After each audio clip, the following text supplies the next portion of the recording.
Dear colleagues, dear members of the Al-Khwarizmi Applied Mathematics webinar, it is with immense pleasure and a sense of deep personal pride that I introduce today's distinguished speaker, my colleague and dear friend since 1990, Dr. Samir Ben Hariz.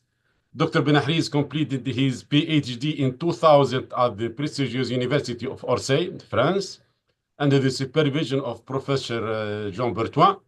Since 2000, Jean Britagnol. Since 2002, he has been an associate professor at the University of Le Mans, France, where he has been a cornerstone of their academic and research community. His research interests encompass a wide range of topics that are at the heart of applied mathematics and signal processing, including estimation detection and mathematical statistics, estimation and detection theory, signal processing and statistical signal processing, and specifically estimation theory. Dr. Ben Hari's contributions to these fields have been both profound and impactful, blending theoretical rigor with practical application. I have no doubt that his insights will enrich our discussions today and inspire further exploration in this fascinating area of applied mathematics. Please join me in giving a warm welcome to Dr. Samir Ben Hariz as he shares his expertise with us during this webinar. Thanks again, Dr. Samir, and please you can start. Okay, so thank you, Rafiq, for this invitation. It is my pleasure and my honor to be here to share with you some of my experience in research in mathematics. I have chosen to talk to you about simulation techniques to encourage you to incorporate numerical tool into your current and future research. The goal of the presentation is to share my own experience using this numerical tool, particularly simulation, in my various research projects. And actually, I choose two of my main research projects to share the result with you. Before going further, let me introduce. Yes? It's okay, Doctor. It's okay. Okay. Before going further, let me introduce our laboratory in few words. So our laboratory is called Laboratoire Monceau de Mathématiques. You can see here in the center of the image, and around we have some our partner. For example, we have the Iran group, which is a group specialized in renewable energy, with whom we have a chair in efficiency and digital sobriety. The second partner is Institut Louis Bachelier. The Louis Bachelier Institute managed two research chairs in partnership with two big insurance companies, Groupama and Covea. We are also a member of these two institutions, le Centre Henri Lebègue et la Fédération de recherche Henri Lebègue de la Bretagne et Pays de la Loire. Finally, we have two chairs with l'ANR, l'Agence nationale de la recherche, one for the statistic teams and the second one for the probabilistic teams, and one in the present here, Mohammed Mrad, is a member of the second chair about this, about probability. Also, we have the association MES is funding a research engineer who help us to develop our different projects. Finally, Le Mans Métropole, which is a public organization, fund a PhD thesis in our laboratory on greenhouse gas emission. Okay, after this small introduction about our laboratory and different activity and different partnership, let's go to the talk. This is an outline of my talk. Of course, as usual, I will begin by an introduction. Second, I will talk about my first research of my first field of research, which is about structural change in model. I will talk about first change point in the marginal law, and second change point in the conditional law, or another in the conditional mean, that is a change point for regression function. The second topic in which I would like to share with you, this is simulation method for stochastic differential equation. I will begin by closed form approximation of the transition density.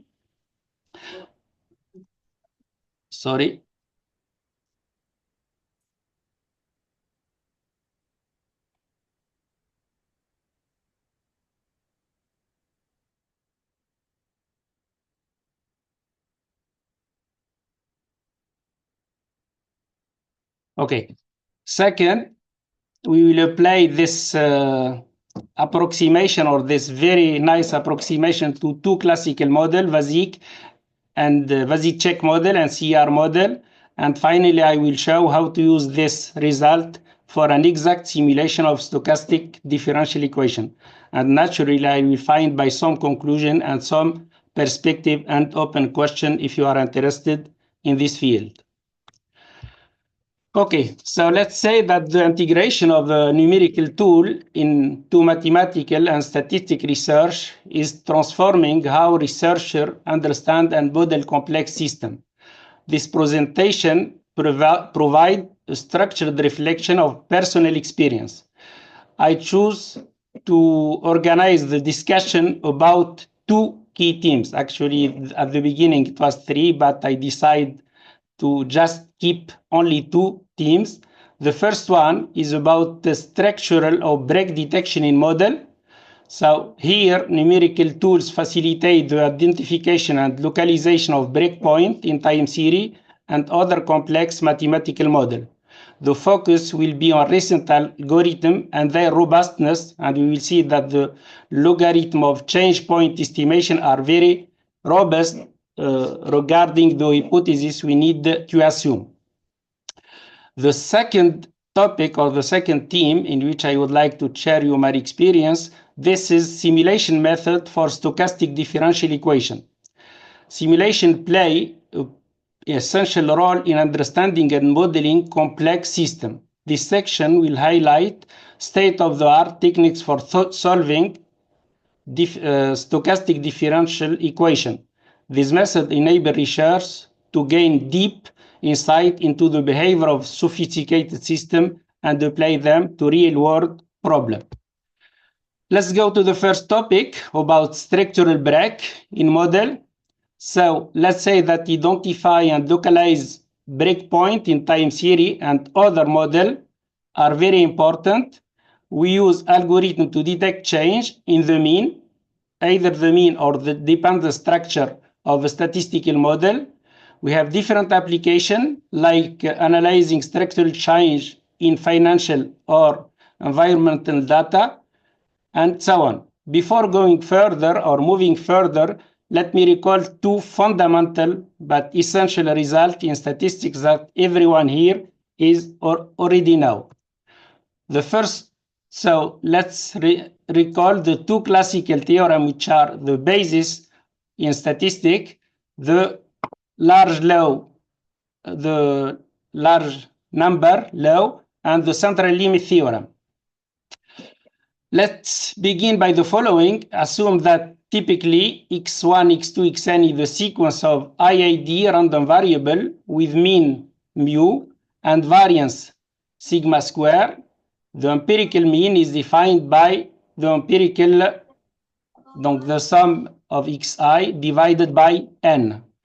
The law of large numbers say that almost surely we have the convergence of the empirical mean to the real mean, while the central limit theorem gives us a speed of convergence of this convergence. So he said the following, that if you take the empirical mean minus the true mean and you multiply by the square root of n and you divide by sigma, this quantity goes in distribution when n goes to infinity to a standard normal distribution. Of course, the natural equation here is what happens if the sequence is not independent, what happens if the sequence is not identically distributed, and what happens if it's not with finite variance. We know that the law of large number, for example, extends for stationary and ergodic sequence with only finite mean. For the central limit theorem, or the TLC, he also extends for stationary sequence under some dependence condition, like mixing, martingale difference, functional of Gaussian sequence, under some assumption. Now again, the same question, what happens when these assumptions of the assumption of this theorem are not satisfied? Of course, the main assumption is stationarity. But first, let's talk about dependence. So, for the CLT, there is three main assumptions: independent, identically distributed, and finite variance. To extend the result to dependent sequence, first we need to model and to measure dependency. There are several ways to do so. Either you use covariance or correlation. This is the most natural way. The second way, Rafiq works on this in his PhD thesis. We use mixing coefficient, like alpha mixing, beta mixing, and so on. Regarding the finite variance, which is very common assumption but is no longer satisfied when dealing with heavy-tailed distribution. However, the heavy-tailed distribution are very useful in extreme theory and analysis of risk. So this is also another interesting field, doing statistics for heavy-tailed distribution. Okay, let's talk what can do for dependence. So as I said, the easiest way to measure dependence is to look to the covariance or the correlation. Let's take a sequence, a correlated sequence with algebraically decay correlation. That means, the covariance of xi and xi plus k is of order of k minus alpha, where alpha is a strictly positive number.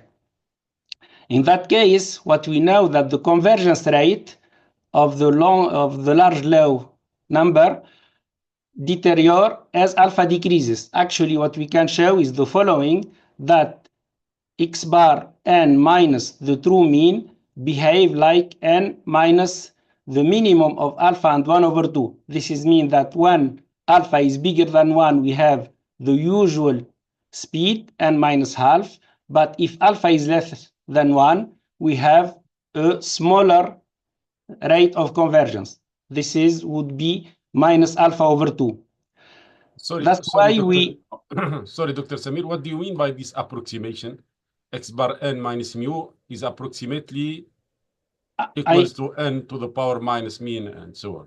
I mean, this is the exact order of convergence. This is mean, for example, if you are in the IID case, if you multiply by square root of n, you will converge to normal distribution, to something which is constant in distribution. Okay, approximation in distribution. Okay. Yes. Okay. Yes. So that's why we define the short range dependence and long range dependence corresponding to the alpha. When alpha is bigger than 1, the sequence is said to be short memory or short range dependence, and in that case, typically we will have the same result as the IID case. When alpha is less than 1, the sequence is said to be long range dependent or long memory. In that case, we will have different assumption and also different limiting distribution. Typically, we will no longer have this Gaussian distribution in the limit. For short range dependence and finite variance, we still can obtain the central limit theorem with the same speed but a different variance. We change just the variance, but we still have the different speed that is square root of n. for LRD or long range dependent slower rate, we have a slower rate than square root of n, and typically the central limit theorem is no longer verified. This means that the limiting distribution is no longer Gaussian. Let me show you some example of dependent sequence with different value of alpha. We recall that alpha is the decay of the correlation between xi and xi plus k. The first one show you 1000 observation with a stationary sequence, Gaussian stationary sequence, with a covariance decaying as k minus 0.1. The second one, we have the same, but with the decaying correlation of order k minus 0.5. And finally, the last one, we take alpha equal 100. This means that here we have almost an independent sequence. Here we have a heavy dependent sequence, and between we have a moderate dependent sequence. As you can see, when alpha become bigger and bigger, we have more fluctuation in the observation. This phenomena, we will observe it more easily if we take the cumulative sum. So I took the same three sequence and I represent the cumulative sum for each of them. And we obtain the following. The first one corresponds for alpha equals 0.1. The second for alpha equals 0.5. And finally, the third for alpha equal 100. What you can see is that when alpha is small, we have very regular trajectory of the cumulative sum. And when alpha is bigger, we have less trajectory. And actually, in the last one, we obtain what we call the Brownian motion. Here, we obtain what we call the fractional Brownian motion with a Hurst parameter. So as you can see, what you have to remember is that when alpha is small, we have more regular process. We have more regular process for the cumulative sum of your trajectory. Now, let's see what happens if the sequence is no longer stationary. To begin the subject, we will begin by a very simple example, a change in the mean. So we have a sequence which have mean mu1 if you are less than n theta and mu2 if you are bigger than n theta, plus sigma epsilon I, where epsilon I is a central stationary Gaussian sequence. So here the change in the mean occurs at time n theta, where theta lie between 0 and 1. Suppose that we have 100 observation and theta equal half. This is mean that between 1 and 50 we have mean mu1, and between 51 and 100 we have mean mu2. And of course here you are interested in estimating the location of theta, the change point of the mean. The idea is the following. We will divide the sample into two parts. The first part, take the observation from 1 up to k, and the second from k plus 1 up to n. Then we compute the mean for each segment and measure the difference. What is k here? The value of k? How you can choose k? The k, take all the possible value between 2 and n minus 1. Okay. I mean, you consider each point as a potential change point. Okay. And you evaluate the mean for the two parts, and you look to the difference of these two means, and you will take the position when this difference is the largest. So the point with the largest difference corresponds to the estimation of break location. Yes? It is okay. So how do we write this? So for each k from 1 to n minus 1, we take the following. So we take the mean from 1 to k minus the mean from k plus 1 to n. and we define the estimator of theta as the argmax of this quantity. That is the point K. When this quantity is the maximum, we divide this by n, and this is our estimation for the change point. What we can say that as n goes to infinity, the random component of this quantity will goes to 0, while the mean component will take his maximum exactly around the change point. And this two facts will ensure the consistency of the estimator. However, which is surprising here, that we will get the consistent convergence of order 1 over n irrespective to the correlation structure. That is, if you take short range, long range, any alpha in your structure correlation, you always will get the 1 over n convergence. And I will try to explain to you later. And actually, this is we discovered it by using the mean of simulation. I will try to explain to you later why we obtain such a result. So now you understand the main idea of the first. Okay, let me show you now what happened if we do some simulation. So here we take a sequence of 1000 and we have a jump at point 0.5. This is mean that between 0 and 500 we have a mean 0, and between 500 and 1000 you have a mean which is equal to. It is clear in the okay. And now this is the corresponding t statistics, and as you can see the maximum is around 500, which is the location of the change point. Here we take theta equal rho, the covariance decay of order 0.1. This is mean that we take a heavy or long range dependent sequence. The same result if we take theta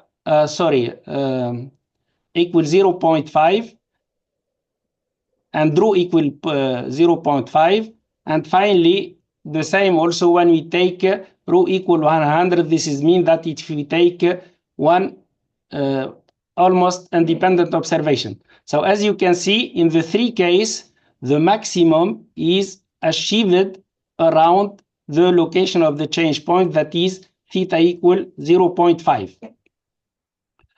So this is an example how to find the change in the mean.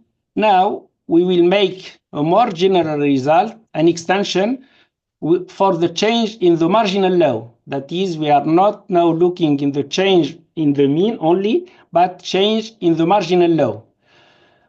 We prove the following. So we take xi, a sequence in some measurable space. It could be Rd, it could be any measurable space E, and we assume the following, that the low of my observation xi are some low Pn for if E is less than n theta and is equal some another distribution Qn if E is bigger than n theta. As you can see, the P can depend on n. That is, you don't need that the P and Q are constant, but they can also depend on the sample size.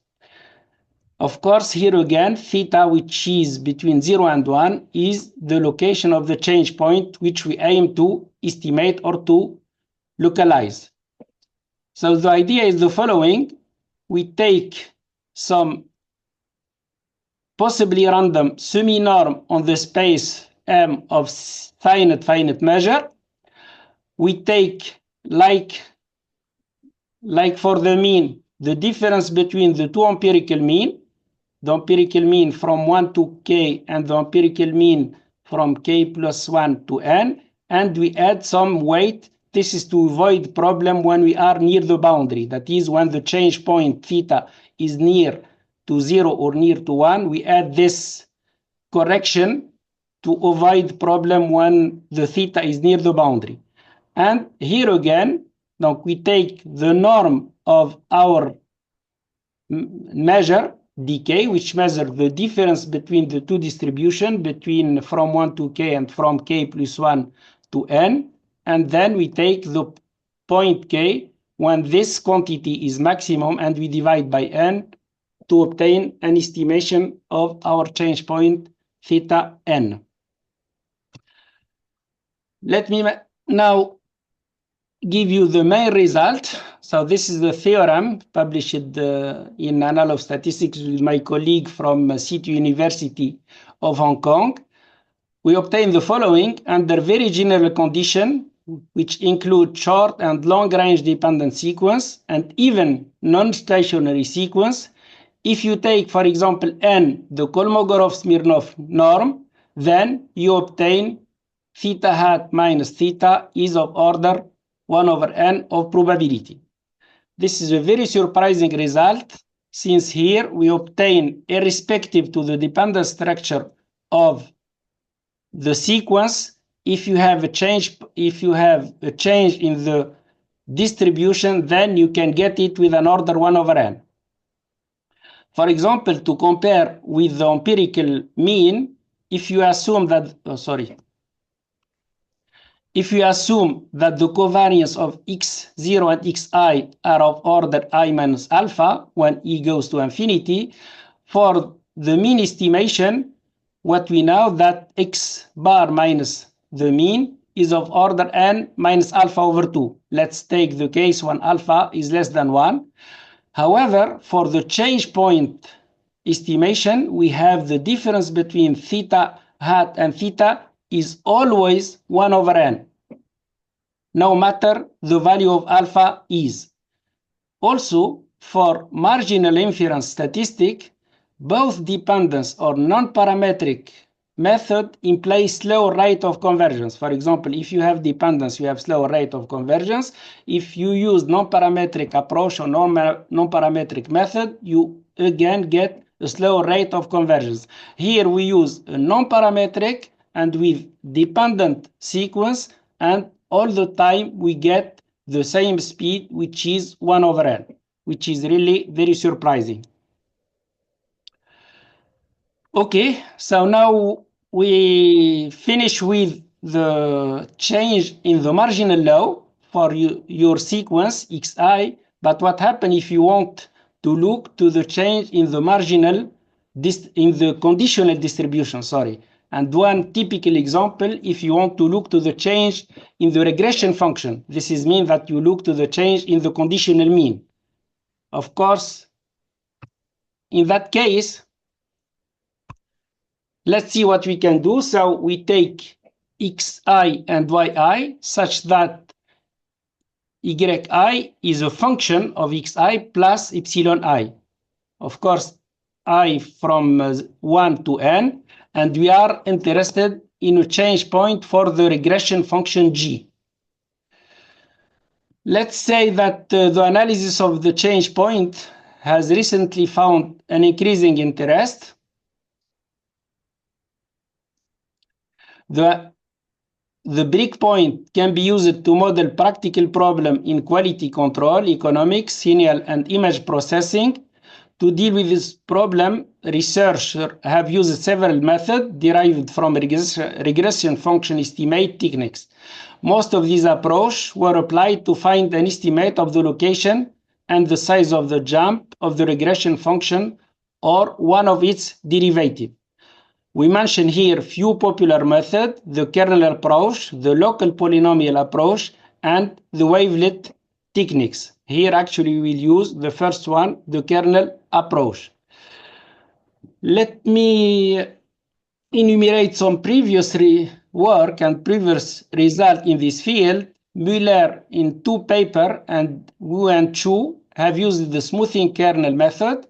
The first one, Müller, was placed in the context of deterministic design. Right and left estimator were constructed using the estimator of Gasser and Miller.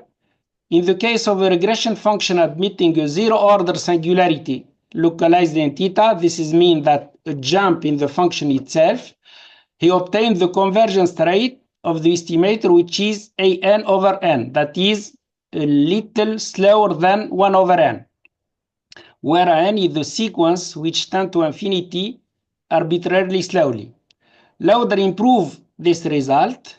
He used the method of local polynomial in a framework of IID Gaussian noise. So he takes the epsilon I are IID and Gaussian noise, and he improved on the precedent result, and he obtained the rate of convergence of 1 over n, which is typically the better what we can get. On the other hand, Wang used the wavelet estimation to address the problem of detecting both jump and sharp cusp. What we call sharp cusp is the change in the derivative. Finally, Raimondo, in Annals of Statistics, presented an estimate of the change point position for the kth derivative of the regression function, and its rate of convergence was of order n minus 1 over 1 plus 2k. This is mean if you take the change point in the function itself, you will get the rate 1 over n. If you would like to check or to locate a change in the derivative, you will find the rate of n minus 1/3. So let's see what we do in this subject. We consider the observation xi, yi from the following model. Our yi are again equal g of xi plus epsilon I, and where our xi are fixed design model. That is, we take just xi equal e over n, that is mean between 0 and 1. We assume that the function g, to simplify, is given by a sum of some smooth function, we call gs, like smooth, plus delta if x is bigger than theta. This is mean that at time theta, our function has a jump of size delta. And we would like, of course, to estimate the location of the change point theta. The sequence is only, observe that here what we will assume that the sequence is only a second order. It's not stationary, it's not weak stationary, only a second order, that this mean has a second finite moment, and which satisfy also the expectation is 0. Let's now go to the method, how to detect. We take K, a one-sided kernel. This is a very important. So a K one-sided kernel with a compact support in 0, 1. And of course, as usual, we have the kernel has to integrate to 1. And we define the kernel transform as the following. So it's the sum kxa minus t here, and here minus k t minus xa. Actually, what we do is simply to look to the local mean, left and right.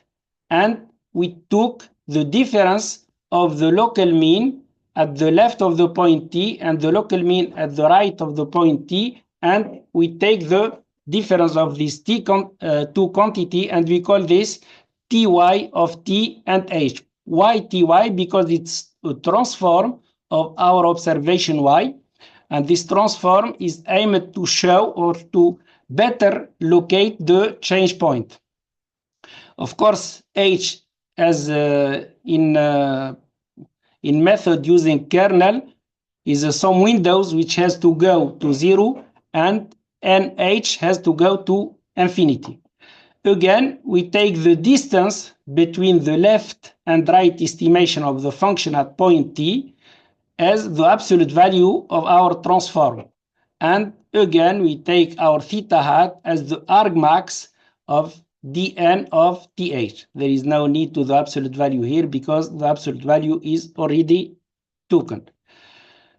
How it works? How this works to locate precisely the point of the change point for our regression function g. Actually, what we can do is you can decompose your kernel transform as the sum of two transforms. The first one, which is the transform of the function g itself, which is non-random, and the second one is the transform of the error, which we write it as the mt, like the mean of our transform, and zt like the random part of our transform, where nt, of course, is given by as the transform of the function g, and the zt is the transform of the error.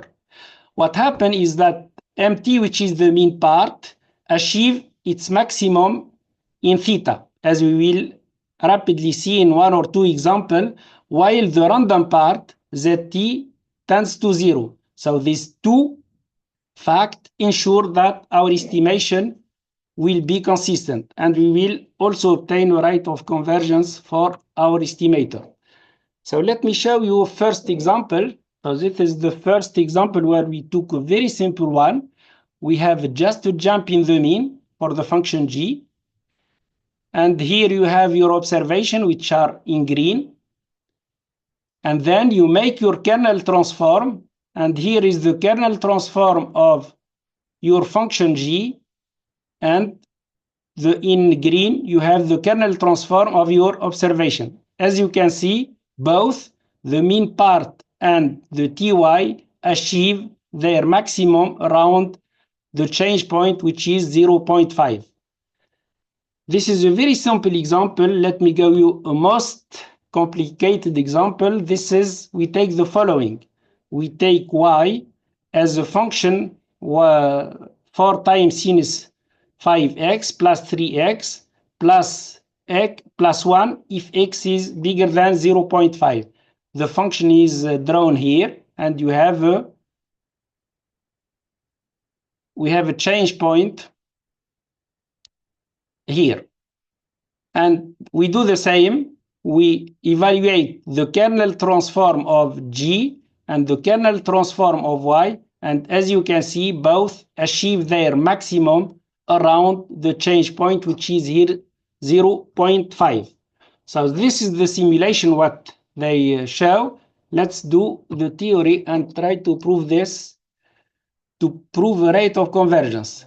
We introduce some assumptions. The first one is about the kernel. Ferme la porte. Ferme la porte, s'il te plaît.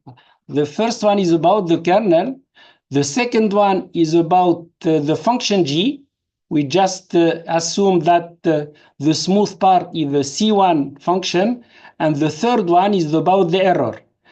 What I would like to emphasize here about the error, that we do not assume stationarity. We only assume that the supremum of the covariance of epsilon I and epsilon j, when I minus j is bigger than k, this covariance dk is less than some constant k minus alpha for some alpha strictly positive. And finally, we have to make some assumption for the window h. So under this assumption, here again, we obtain a rate of 1 over n. So again, for the change point or for the jump for a regression function, we obtain a rate of 1 over n. So what we can say, what we can see that for any alpha, the error between theta hat minus theta is of order n minus 1. As you can see, this is in deep contrast with the non-parametric regression estimation, in which case, in the best case, you will obtain the rate nh minus half. So as you can see here, we obtain a rate which is independent of h and of order n minus 1. Why? Why did we always get this 1 over n convergence? Actually, our main result occurred because of the cancellation of two competing effects. One, the effect is concerned with the absolute magnitude of the random noise in the random part, zt. For independent, for example, or short-range dependent sequence, the random component typically have a magnitude of order nh minus half. For the LRD sequence, the partial sum decay more slowly. This means that the stronger the stronger the dependence, the larger the random component. This is the first effect. The second effect is concerned with the variation in the noise in the vicinity of the change point. In that case, the smaller the local fluctuation are, the easier the estimation become. And actually, when alpha becomes smaller, we have less local fluctuation. In sum, these two effects compensate, and the overall rate of convergence is the same for all dependent structure. Let me give you some possible extension and application. The first one is about not only the conditional mean, but we can also look to the conditional variance, or more generally the conditional distribution. So we look to investigate structural break in conditional law. We can also apply it to climate change. We can analyze increases in extreme event or changing trend. Also, we can try to study structural break in the dependent structure. There is an ongoing work on Farima PDQ model. Now let's move to the second topic. So the first topic was about change point, and the second topic was about the Monte Carlo method or the simulation method in research. For me, the story begins with a master course on Monte Carlo method, a reference to numerical computation techniques, that is, example, numerical integration using random sampling. The basic idea of Monte Carlo method is the following. You have some integral E to evaluate. The first step is to write your integral as an expectation of some function of x. The second step, you simulate an IID sample from the distribution of x. And finally, you approximate your quantity I by the empirical mean of the sum from 1 up to n f of xa divided by n. And as you know, thanks to the central limit theorem, the error decreases at the rate square root of the variance of x divided by n. There is at least two advantages for this method. The error does not increase with the dimension of x. I mean, your x can be 1, 2, or 100 dimension. Always the error is of the same order. This is the first advantage. The second advantage is typically you have no regularity condition on f. There is no need to assume any regularity condition on f, contrarily to the classical method. A typical example of this Monte Carlo method for option pricing, and Mohammed Murad present here can talk about this better than me, but let's say that one key application is pricing financial option. What is an option?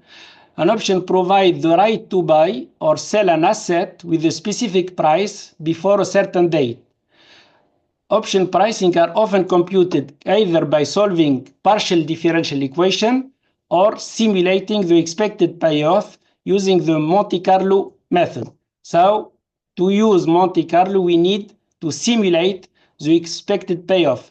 Typically, the payoff is a function of some underlying asset who follow some stochastic differential equation. Let's say dyt is equal mu of yt dt plus sigma yt dwt.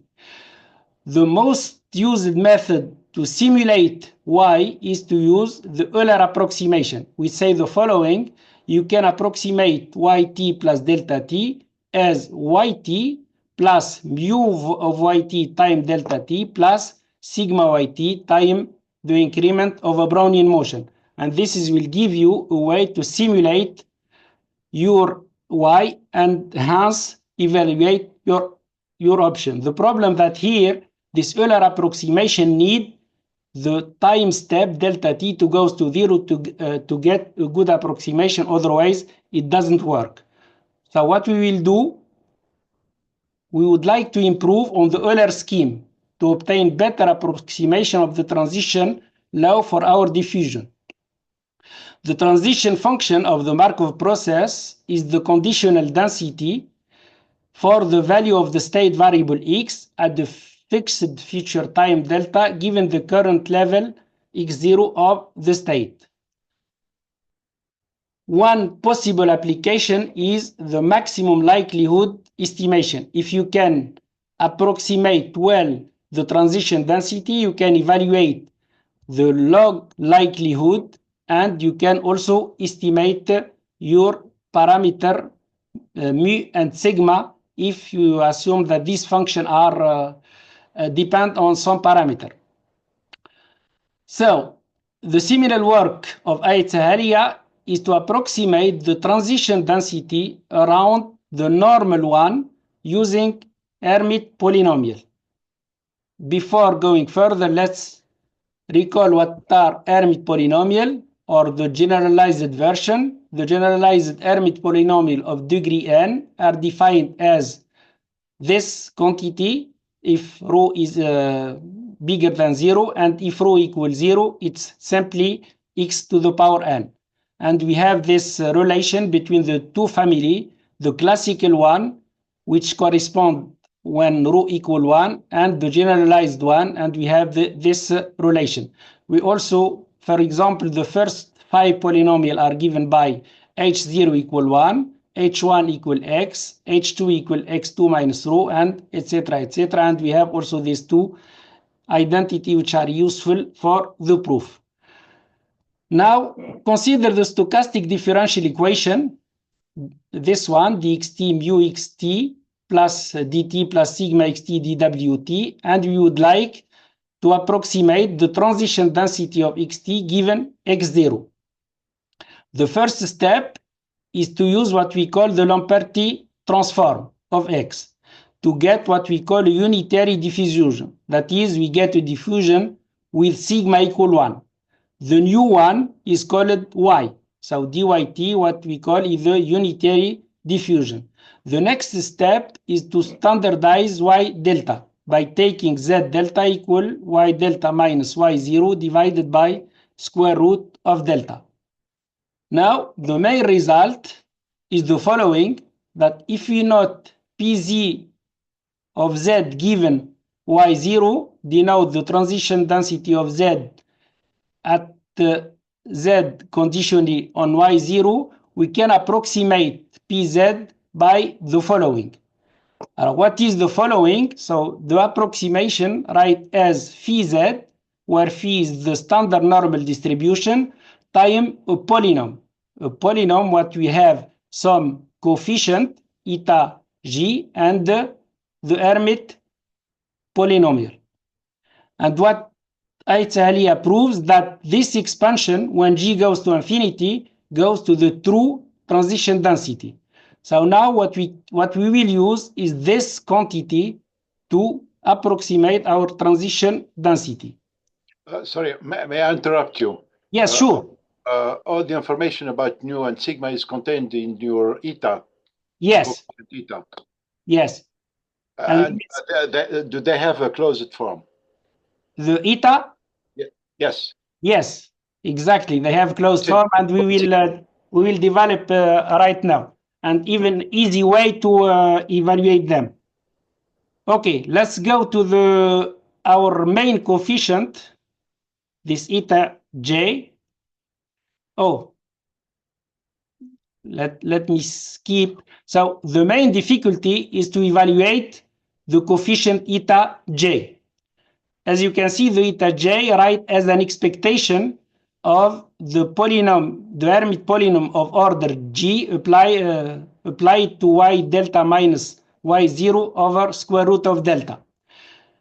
Actually, what we can, if we introduce this operator, what we can show that our quantity can write as follow. We have a kind of Taylor expansion of my coefficient, where the coefficient in the Taylor expansion are a successive application of our operator B. That is, the first one is just 1, the second one you apply the operator 1 time, the second one you apply the operator 2 times, and etc. etc. We have this nice result. So as you can see, your main coefficient, you can develop them, you can do Taylor expansion for your coefficient, and the main element is to evaluate this b to the power k of hg. So let's see what we can say about this. We have this nice formula the b to the power n applied to hg is simply some coefficient times the k derivative with respect to y to our hg, where the coefficient here p and k, we have a very simple recursive formula. That is, we can evaluate them very easily without any integral evaluation. Another way to write the result in a matrix form, but this is more or less similar. So, as a consequence, now we have a very nice approximation of our coefficient eta j, which write as a sum of some constant, some coefficient times delta to the power n minus j over 2. What you can see in this development that the leading term in this development is of order delta over g over the power g over 2. This is mean that when g become bigger and bigger, the order of the coefficient becomes smaller and smaller. This is the first point. The second point, that to evaluate this coefficient, we only need to evaluate P and G applied to mu. Why? So if you plug this, the last equation, we obtain the following approximation for our transition density. Here I give you some formula for G equal 1 and for G equal 2 to show you how easy you can evaluate this coefficient. Let me show you a very simple example. The first one, we consider this toy example where the the EDS is Gaussian. So we evaluate y eta 1, and if we evaluate the expansion of eta 1, we obtain the following. As you can see, the approximation of these two quantities are very close. The second model, we use the Vasicek model. Of course, again, this is a Gaussian, and let me show you a very nice picture to show you the power of the method. Here you have the log of delta. Delta is the increment. And here you have the log of the supremum between the approximation and the true, because in that case we can evaluate exactly what is the transition density. When you take k equal 1, that is when you take only one term in the expansion, you get an error of order 10 minus 3. When you get 5 term, you get an error of order 10 minus 8. So as you can see, this is very, very accurate if you want to approximate your transition density. With only 3, for example, you get an error of order 10 minus 6. The second model we obtain also the same result for the CER model, which is used to model interest rate, and we obtain also the same result. Okay, now how can we use this to simulate SDE? The idea is also very simple. Given y0, which is equal y0, y delta, you can write it as y0 plus square root of delta times z delta. But the density of z delta, write the following. The density of standard normal distribution times a polynomial, where this polynomial you can evaluate it very accurately. So, since your transition density write as the normal distribution time a polynomial, you can simulate this using the rejection method, for example, from the double exponential. So you can simulate easily this transition density, and hence you can easily also simulate your stochastic differential equation. We obtain the following algorithm. We fix a time step. You generate z delta from the double exponential distribution, and you set y delta equal y0 plus square root of delta times z delta. Given y delta, you generate y2 delta by the same way, and so on. And finally, you will return y delta, y2 delta, etc. And then, if you want to go back to your x, you apply the inverse Lamperti transformation to obtain a sample of x. We compare three approaches, but there is no more time to show you the comparison. We just compare the Euler and another method which is exact and with our method. And let me go to the conclusion. So we proposed a simple recursive algorithm for the approximation of the transition density of the stochastic differential equation. We present a new method for the simulation of stochastic differential equation where the discretization step is fixed and does not need to go to zero. And this could be applied either to option pricing or to sensitivity. Again, it can also be applied to likelihood estimation for parametric stochastic differential equation model. The perspective now.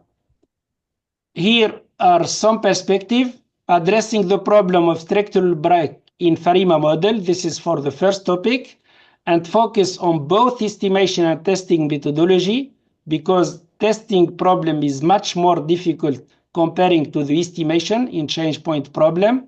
Regarding the second topic, we are looking to an extension to retrograde equation, that is a backwards stochastic differential equation. There is an ongoing work with Mohammed Brad present here.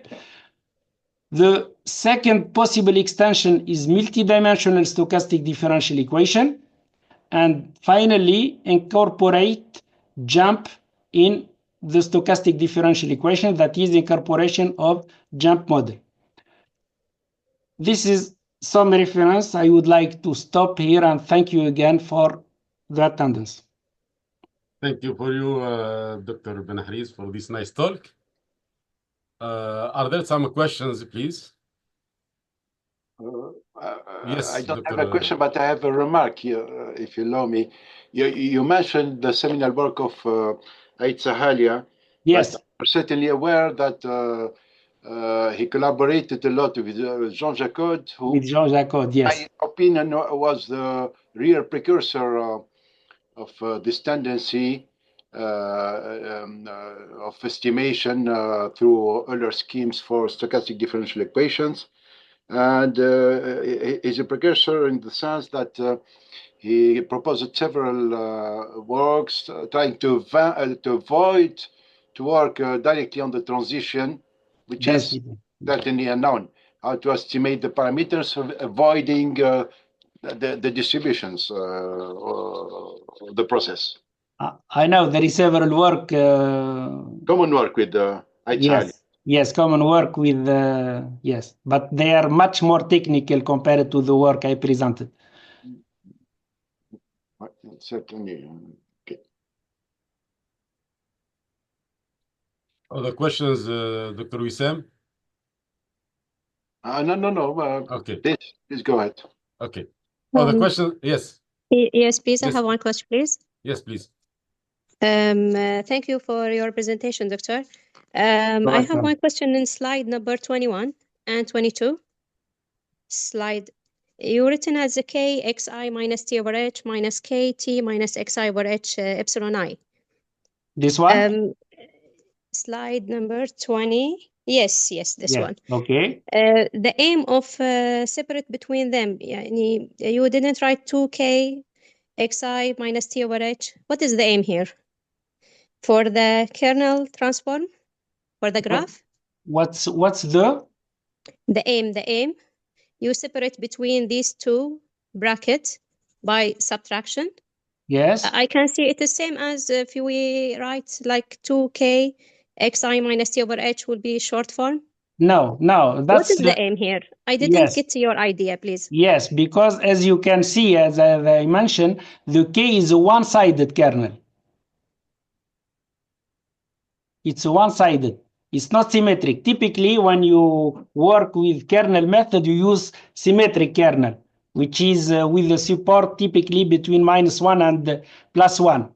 And in that case, it's like But here we take one kernel, one side. I mean, each time either we look to the right of the point T or to the left of the point T, and we look to the difference.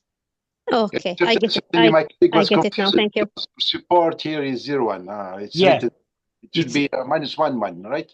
Normally it's -1 + 1, but it doesn't work in that case. You have to take one side kernel. Okay, thank you, Doctor. But here you add to my confusion, because what is inside K, once is positive and once is negative.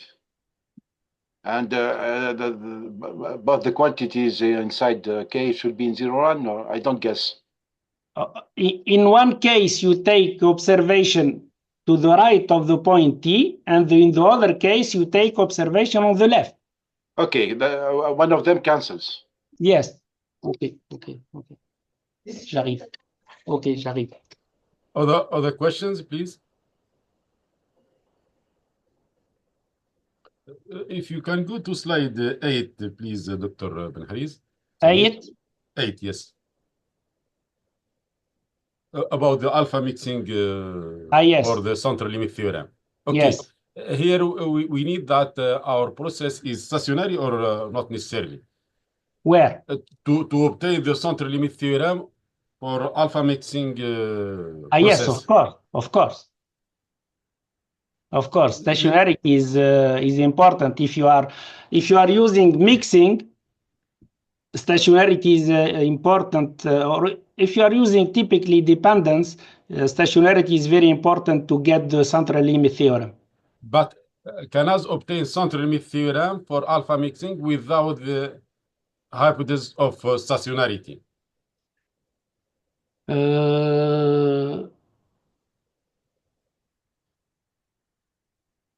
I'm not sure. Up to my knowledge, stationarity is needed if you are dealing with mixing condition. Okay. Please, slide 17, 17, where we have a theorem, 17. Okay. Okay. And this the result, theta hat n minus theta equal capital OP over 1 of 1 over n. What do you mean by, if you can give the definition of capital O of P of 1 over n, what that means? This is mean it's n times theta hat minus theta is bounded in probability. What do you mean bounded in probability? This is means the following. Okay. Okay. Question 8. Okay. And if you can return to 17, and this result depends on the norm n or not. This convergence depends on the n, the norm n. You must have the Kolmogorov-Smirnov norm, or with any other norms we have. No, I just give you an example of norm, but the norm has to satisfy very simple condition. And we obtain the same result. Yeah. Yes. For example, if you take a combination of different moment, you can obtain the same rate of convergence. This is another kind of norm. Okay, just a simple remark for the slide 29, please, for the approximation of an integral. 29. Okay. What is f here and what is x to approximate some integral I? Now, in fact, you have to construct. If you have an integral, you have first to write it as an expectation of some function of some variable x. So you have to choose the function f, the deterministic function f, and the random variable x. Yes, for example, if you have the integral between 0 and 1 of f of u du. Here you take x as uniform and f the same. Okay. No, you have to choose f, the same f, but x uniform distributed random variable on the interval 0, 1. Yes. Okay. Okay. Slide 18. Yes, yes, Wissam. Discrete. Yeah, you mean. Sorry, Wissam. You said uniformly on 0, 1. Yes. It might be uniformly over the points 1 to n, no? No. In that case, you mean you have to take discrete distribution. This is what. Yes. Maybe I'm confused. Yes, maybe if X has uniform distribution. Yes, X, it can, for X example, if divided you by want to n. evaluate the sum. Yes. The slide 18, please.